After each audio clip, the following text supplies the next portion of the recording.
यीशु नाम,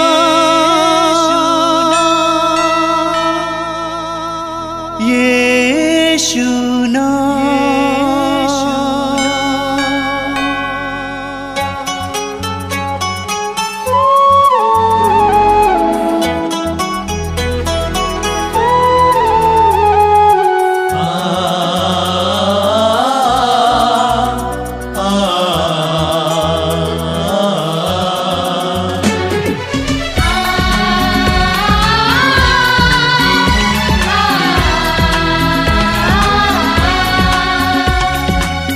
पूरब से पश्चिम तक,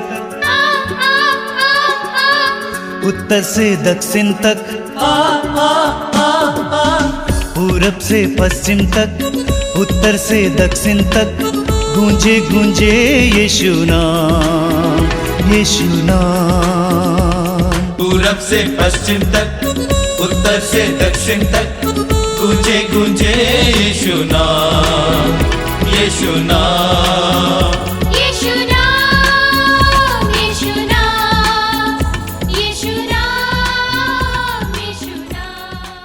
सबको जय यीशु। मातृधाम सत्संग में और एक बार हम सभी आपका हार्दिक स्वागत करते हैं। प्रभु आप सभी को आशीष दे, आपको कृपाओं से भरे। इस सत्संग के द्वारा सैकड़ों हजारों लोग कृपाएं पा रहे हैं। मैं विश्वास करता हूं प्रभु आज के सत्संग के द्वारा भी आपके जीवन में कार्य करेंगे, आपको आशीष देंगे, आपके जीवन में बहुतायत से कृपाएं बहाएंगे। बोलिए हालेलुया, हालेलुया, हालेलुया, हालेलुया। जब भी हम स्तुति करेंगे हालेलुया बोलेंगे, ऊंची आवाज से बोलिएगा hallelujah, hallelujah, hallelujah, hallelujah, hallelujah, hallelujah. हर बार की तरह सबसे पहले हम प्रभु की स्तुति करेंगे, उसके बाद प्रभु के वचन को सुनेंगे और फिर आराधना और चंगाई प्रार्थना में भाग लेंगे।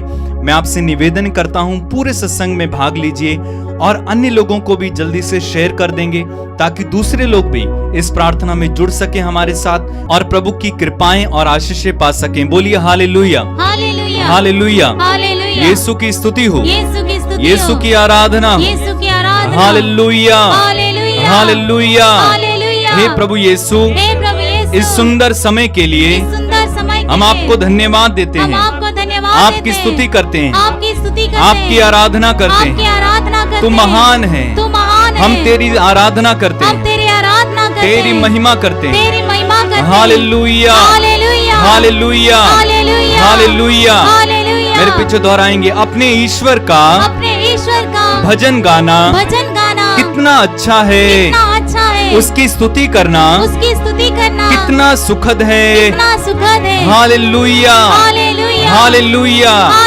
वह दुखियों को दिलासा देता है और उनके घाव पर पट्टी बांधता है। Hallelujah, hallelujah, hallelujah. हमारा प्रभु महान है, सर्वशक्तिमान है और सर्वज्ञ है। वह दीनों को संभालता है और विधर्मियों को नीचे गिराता है। Hallelujah, hallelujah, hallelujah. धन्यवाद देते हुए प्रभु का गीत गाओ, सितार बजाते हुए प्रभु का भजन सुनाओ। हालेलुया। अपने हाथों को उठा के बोलिए हालेलुया, हालेलुया। प्रभु की स्तुति हो, ईश्वर को धन्यवाद, यीशु की आराधना हो, पिता की आराधना हो, पवित्र आत्मा की आराधना हो। Hallelujah, hallelujah, hallelujah, hallelujah. मेरी आत्मा प्रभु को धन्य कहो और उसका एक भी वरदान कभी नहीं भुलाओ। Hallelujah, hallelujah, hallelujah. हे प्रभु, इस जिंदगी को तूने मुझे दिया है, इससे मैं तेरे लिए जी सकूं, तुझ में जी सकूं, ऐसी कृपा देना। Hallelujah, hallelujah, hallelujah, hallelujah, hallelujah. तूने दी है जिंदगी मुझे,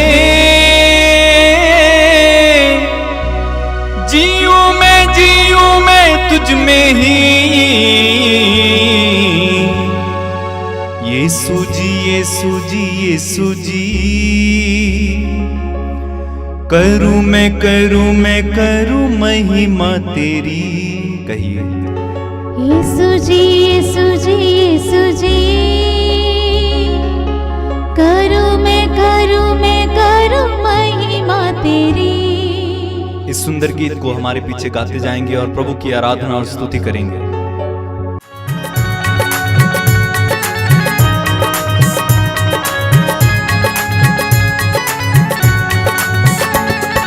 यीशु जी यीशु जी यीशु जी, करूं मैं महिमा तेरी। यीशु जी यीशु जी यीशु जी, करूं मैं महिमा तेरी। यीशु जी यीशु जी यीशु जी, करूं मैं महिमा तेरी। गाएं यीशु जी यीशु जी यीशु जी, बड़ी भक्ति के साथ। करूं मैं महिमा तेरी। तूने दी है जिंदगी मुझे, तूने दी है जिंदगी मुझे, तूने दी है जिंदगी मुझे। तूने दी है जिंदगी मुझे। जीऊं मैं तुझ में ही। यीशु जी यीशु जी यीशु जी, तालियां बजाते हुए करूं मैं महिमा तेरी। यीशु जी यीशु जी यीशु जी, करूं मैं महिमा तेरी। तूने दी है जिंदगी मुझे, तूने दी है जिंदगी मुझे, तूने दी है जिंदगी मुझे। तूने दी है जिंदगी मुझे। जीऊं मैं तुझ में ही। यीशु जी यीशु जी यीशु जी, करूं मैं महिमा तेरी। यीशु जी यीशु जी यीशु जी, करूं मैं महिमा तेरी। तू जो बोले दिन है, तू जो बोले रात है। तू जो बोले दिन है, तू जो बोले रात है। तू जो बोले दिन है, तू जो बोले रात है। तू जो बोले दिन है, तू जो बोले रात है।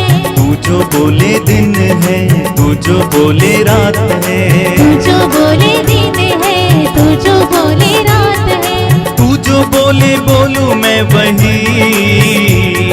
तू जो बोले बोलूं मैं वही। एक साथ मिलकर गाएं। यीशु जी यीशु जी यीशु जी, करूं मैं महिमा तेरी। गाएं यीशु जी यीशु जी यीशु जी, करूं मैं महिमा तेरी। तू मेरी जान है, मेरा ईमान है। तू मेरी जान है, मेरा ईमान है। तू मेरी जान है, मेरा ईमान है। तू मेरी जान है, मेरा ईमान है। तू मेरी जान है, मेरा ईमान है। तू मेरी जान है, मेरा ईमान है। तू मेरी हर खुशी, तू मेरी हर खुशी। एक साथ मिलके यीशु जी यीशु जी यीशु जी, करूं मैं महिमा तेरी। यीशु जी यीशु जी यीशु जी, करूं मैं महिमा तेरी। तूने दी है जिंदगी मुझे। तूने दी है जिंदगी मुझे। जीऊं मैं तुझ में ही। यीशु जी यीशु जी यीशु जी, करूं मैं महिमा तेरी। यीशु जी यीशु जी यीशु जी, करूं मैं महिमा तेरी। काम पूरा तूने सारा किया है। काम पूरा तूने सारा